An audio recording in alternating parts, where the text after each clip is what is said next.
So, continuing on to the lecture of the course of AI in Industrial Management Engineering. Now, let us look into today's second part of the lecture, which is called Relationship of Industrial Engineering with Other Disciplines. So, I will use a diagram to explain this to you guys. So, let us start with the concept of logic, okay, and then mathematics. Okay. So, logic connected to mathematics, and then we discussed in the previous that there is something called military engineering,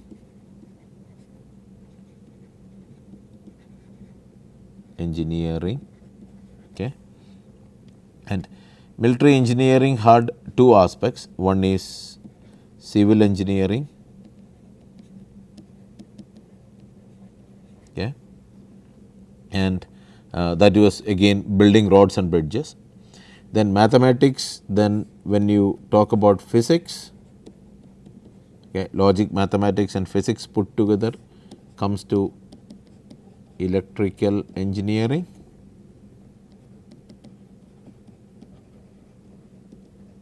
okay.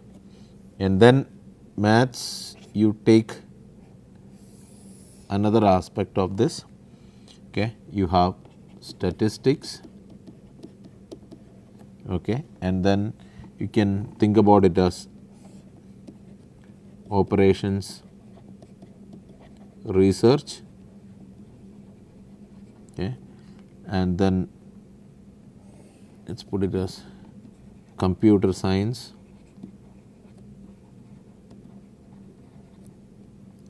and information sciences. Let us call it as computer and information sciences, and information sciences, and then we also call this is all part of maths, okay. We also call it as control theory, okay. And in all these things, okay, especially the computer science and information, electrical engineering is connected, control theory also electrical engineering gets connected to, and then we also have statistics, which gives rise to what you call as quality and reliability,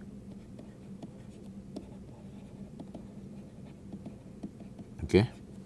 And then all of these aspects, let us say industrial engineering, okay. So, quality and reliability is one connection, operation research is another connection, information is another connection, control theory is another connection. Then civil engineering, let us talk about it as another aspect of it is mechanical engineering, okay. And then mechanical engineering with you have chemistry here, chemistry, okay, chemical engineering, okay, test process and other aspects, okay. So, then mechanical engineering, it's also we call it as early IE, which we call as scientific management.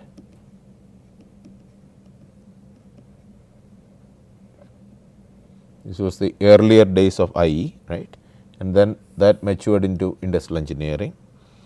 Then this they have something called psychology, which was part of this.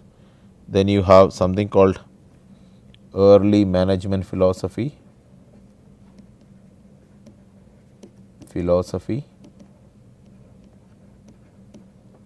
okay. This is in that way. Then there is something called manufacturing engineering,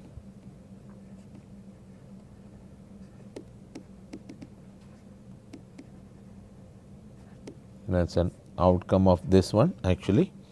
And then there is something we call it as productivity science,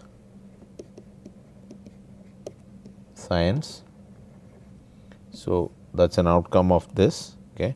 And early management philosophy is part of this, and these productivity science also contributed to what you call as industrial engineering. Then manufacturing engineering also contributed to that. Then we also have as physiology. Okay. This physiology gave rise to something called as ergonomics, and ergonomics contributed to industrial engineering. And then the last one we talk about it as economics, that also contributed to industrial engineering. So, if you look into it, the industrial engineering what we drew here as this thing, it has evolved, and many engineering other domains also is interrelated to industrial engineering. So, this relationship diagram basically explains how different engineering domains are connected to industrial engineering. So, now let us talk about the diversity of industrial engineering. Okay. So, first thing is, i.e. industrial engineering is diverse or diverse, okay, because it is, as I said earlier, it is about the design, improvement, installation and management of integrated systems, of people, materials and equipment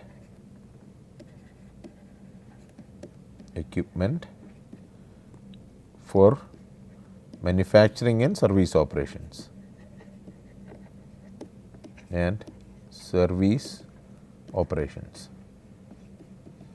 Okay. So, we said that it is the design, improvement, installation and management of integrated systems of people, materials and equipment for manufacturing and service operations. So, if you remember that I have basically drawn earlier the transformation process here, and we had outputs, we had inputs also here. Okay. The outputs were to goods, services, and both of them are goods will result in manufacturing and services will be in the operations, right. Then next one is IE focuses on performance measures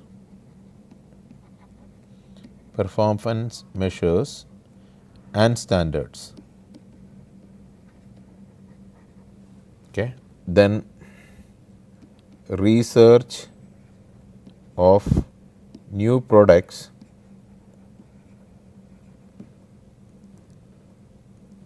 and its applications. Okay. And ways to improve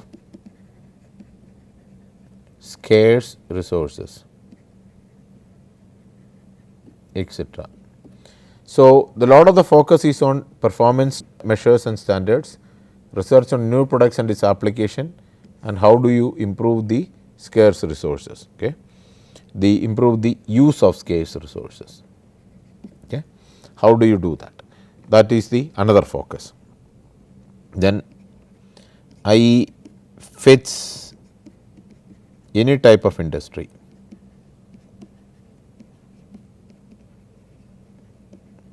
Okay. So, example, let us take some example of this. Okay. Insurance companies, banks, hospitals, retail organizations, airlines, government, consulting firms,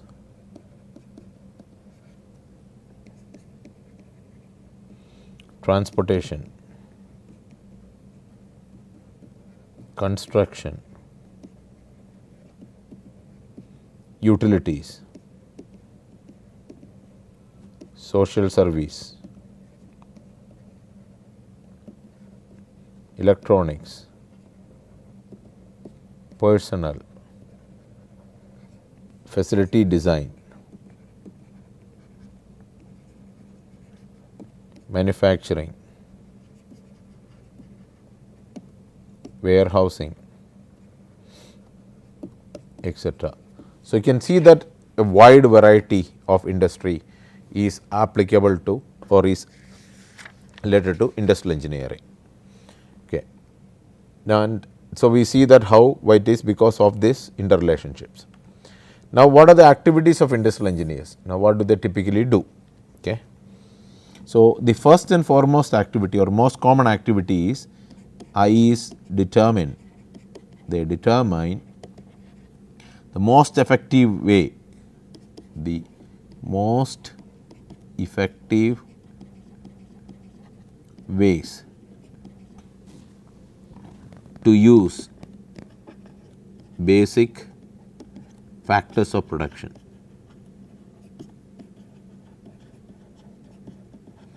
So, we identify the most effective ways to use basic factors of production, the 5M that we talked about: man, methods, machines, materials, monies, energy, etc.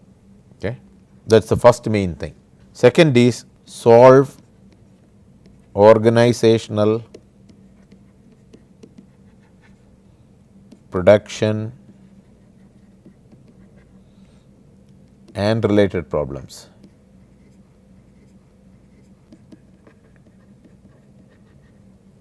More efficiently.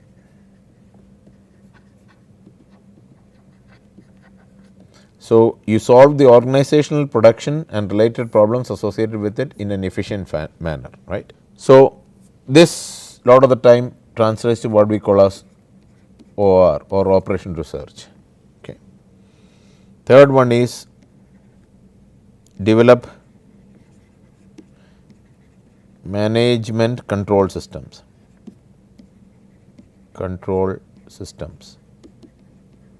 Okay. And what type of and for what? Okay. The question is for what? Management control systems for what? One of them is financial planning,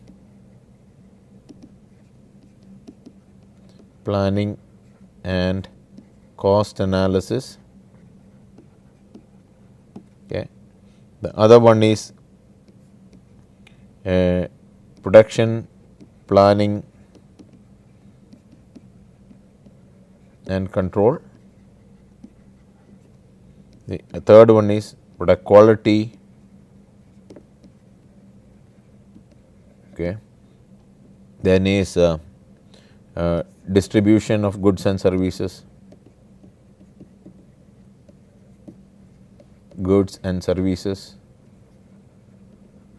etc.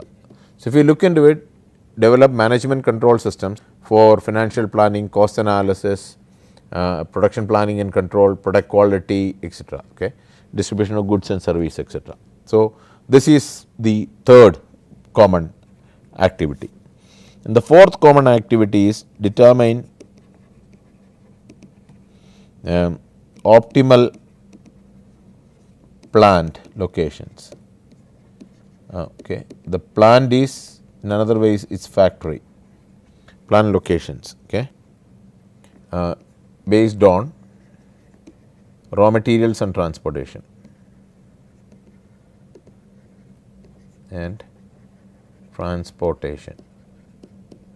Okay. The optimal plant location identify based on or optimal factory location based on raw materials and transportation, and this is the fourth one.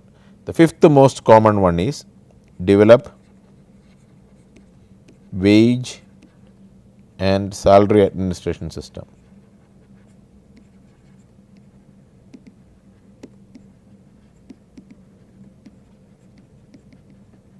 Okay.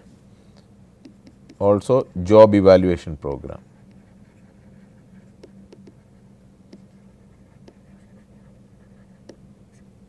That is the fifth most. So, there are other activities, but these 5 activities are the most common activities associated with the industrial engineers. Okay. So, now we saw the diversity and we also talked about the activities. Now, let us about how do you study engineering and management. Okay. How do you combine this with engineering and management? So, there are 2 basic approaches, 2 major approaches. Okay. Number 1, approach based on models.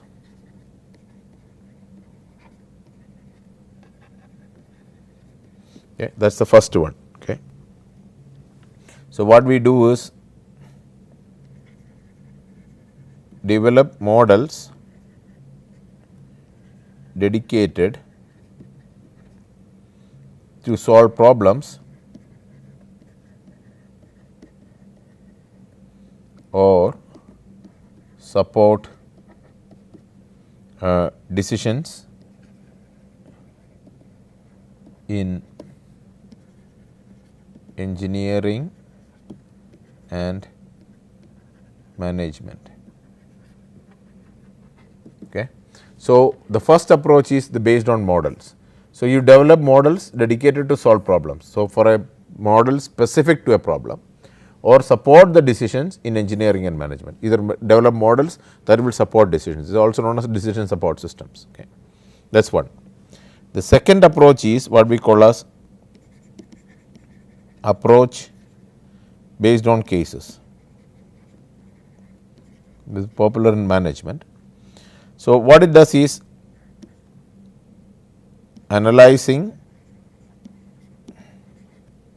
a case study based on the description of specific relevant situations as that of the case. So, you take a case study, analyze it, and based on the description deal with the situations that are similar to that of the case. Okay. So, in this the popular one is the model based one among industrial engineers. Okay. And what is a model based approach?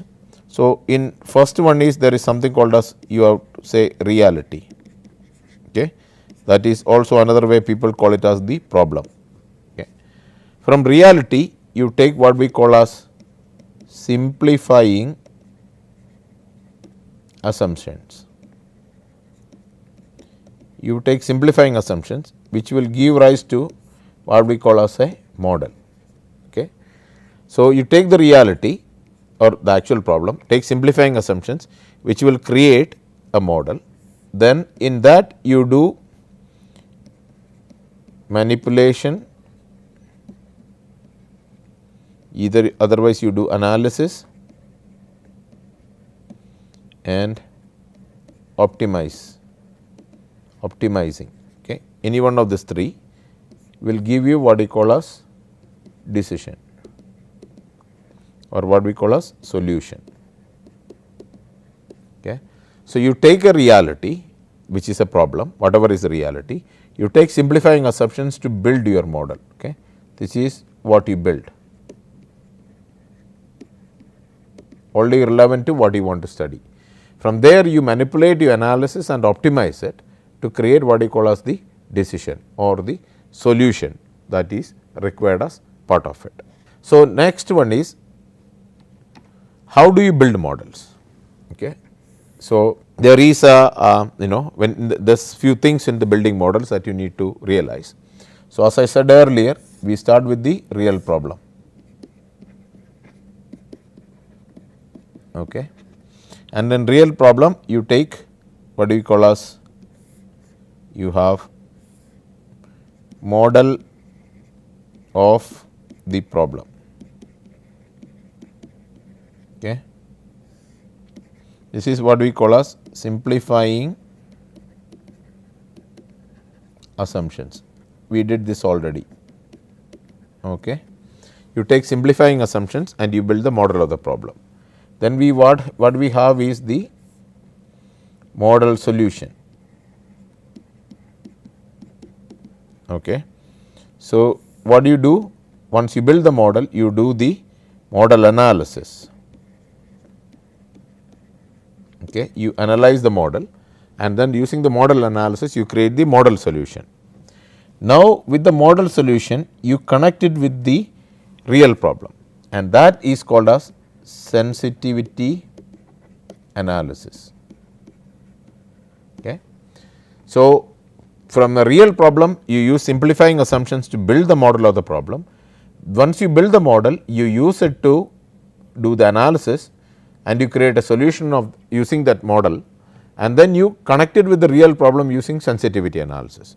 So, this is how the models are being built or studied accordingly. Okay. All right. So, the model approach and the case what we mentioned, case we are not going to discuss in this class, because we will be building models and we will be talking about lot of the time we can talk about how AI fits in here, or how AI can be used in building these models. That is one place where this course will be focused on getting things done. Okay. So, now with this, let us now do an example of modeling, okay, a simple example of modeling, and then we will proceed accordingly. So, let us take an example of fueling the car. Okay. This is the decision. You want to put fuel into the car or not. Okay. So, the first condition is current location, okay, wherever you are, the current location. Then at that location you also have a data point which is called as, okay, fuel cost per liter. So, you know what is the cost of the fuel per liter at that current location. Okay. Now, the question is, do you want to put fuel here or do you want to wait? So, from there you have to few factors that will help you in making the decision. The one is condition of the road,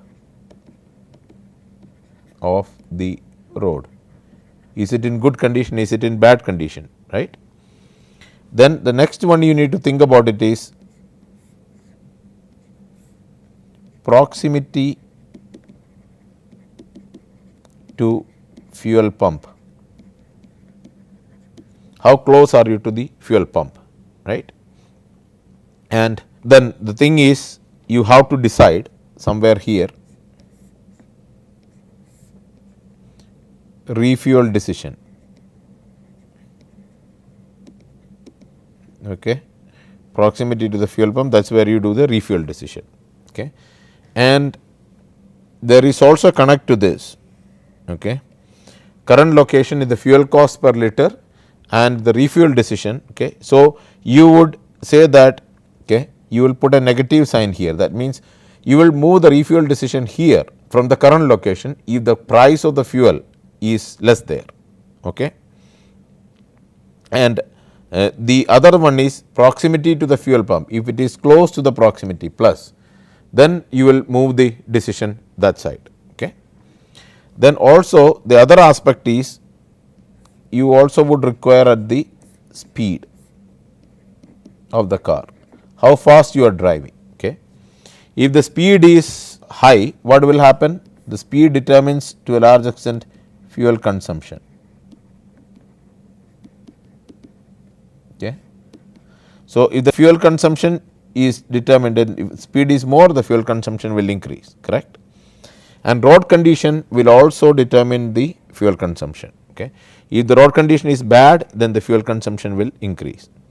Then there is another factor which is separate, which is known as the load. How many people are on the vehicle, right? And if the load is high, it will also increase the fuel consumption, right. And then there is something called what we call as fuel level. How much of fuel is there, okay? And fuel level, it is connected to load also. More the fuel, more load it will be, okay? And the fuel level is also a factor. It is about the refueling decision, right? And also, if the refueling decision is connected to the fuel level, if you have plenty of fuel, you would possibly say, I will move it to further down the road. If it is less, we will, we will fuel it right here. The fuel level is low, then you would do the refuel decision there. So, this way you have things connected. So, ideally speaking, the question is, the main important critical thing is refueling decision, but that is connected to your fuel cost per liter, current location, the proximity to a fuel pump, condition of the road, the speed, the load, and how much the fuel is containing, and how much fuel you have, fuel is consuming, and how much fuel is left out in the system. Okay. So, this is an example of a modeling, but you can do this mathematically and you can do this empirically also. Now, let us talk about the industrial and systems engineering. Okay. So, IE and systems engineering, a focus on designing systems at two levels. Okay. The first one is called as the human activity systems. Okay.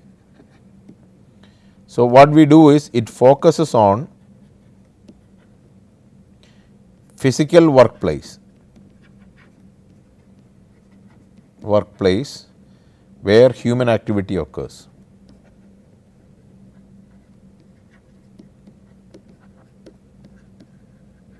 Okay.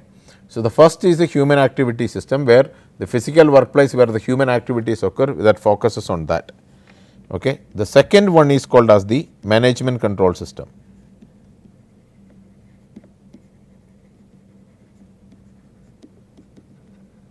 Okay.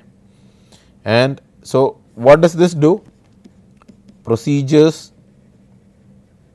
for planning, measuring and controlling all activities within the organization.